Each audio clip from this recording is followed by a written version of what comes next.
chers amis, je vais vous montrer aujourd'hui la vérité sur les panneaux solaires. Ça tombe bien parce que là les panneaux en fait subissent un coup le soleil, un coup le nuage, on le voit là directement.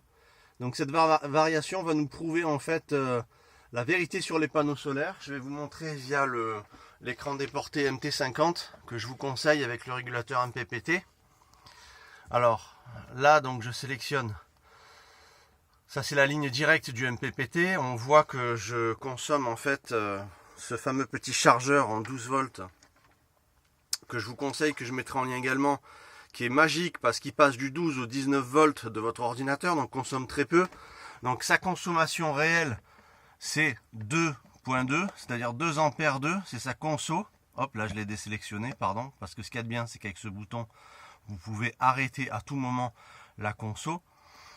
Donc là on voit que la batterie est à 12,7. On voit que le panneau solaire, les panneaux solaires envoient 1,8. Là par exemple on a un petit coup de nuage qui vient voiler les panneaux solaires. Bon, on voit la buée du matin hein, parce qu'il fait quand même assez frais. Il est assez tôt. Donc voilà, résultat. Hop, du coup je le désélectionne à chaque fois.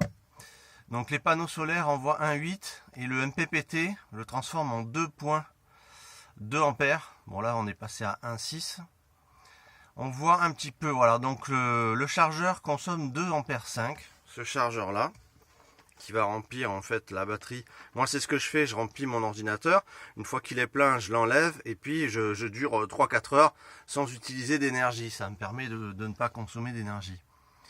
Donc hop, petite netteté. Et là le soleil commence à se faire cacher.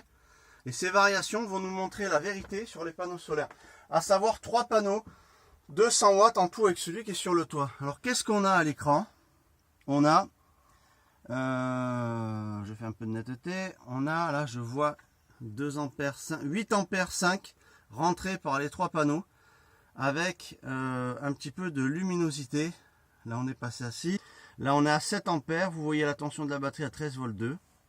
Les panneaux solaires envoient 8,4 à l'instant en bas à gauche et qui sont montés à 9 ampères.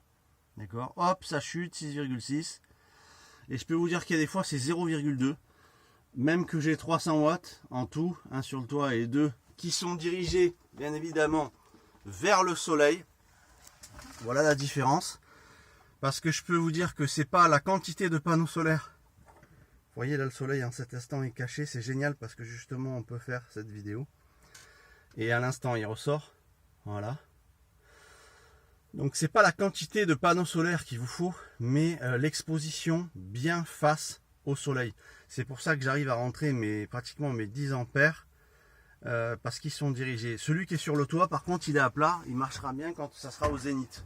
Donc voilà, on est à 8 ampères en dessous de la batterie, pour le chargement de la batterie. Voilà, 7,4 V par les panneaux solaires à gauche. Changé par le MPPT en 8 ampères et vous avez à droite 0,5, c'est la consommation parce que je suis en train de recharger mon ordinateur portable.